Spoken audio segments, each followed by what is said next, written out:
We're here to mark that day in history when the Allied armies joined in battle to reclaim this continent to liberty. For 4 long years, much of Europe had been under a terrible shadow. Free nations had fallen, Jews cried out in camps, and millions cried out for liberation.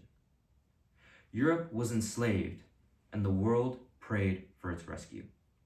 Here, in Normandy, the rescue began.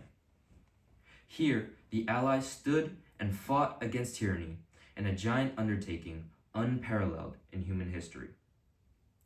We stand on a lonely, windswept point on the northern shore of France. The air is soft, but 40 years ago, at this moment, the air was dense with smoke and cries of men, and the air was filled with the crack of rifle fire and the roar of cannon.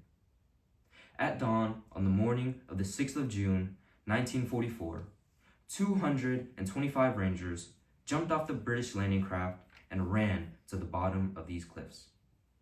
Their mission was one of the most difficult and daring of the invasion: to climb these sheer and desolate cliffs and take out the enemy guns. The Allies had been told that some of the mightiest of these guns were here, and they would be trained on the beaches to stop the Allied advance. The Rangers looked up and saw the enemy soldiers at the edge of the cliffs, shooting down at them with machine guns and throwing grenades. And the American Rangers began to climb.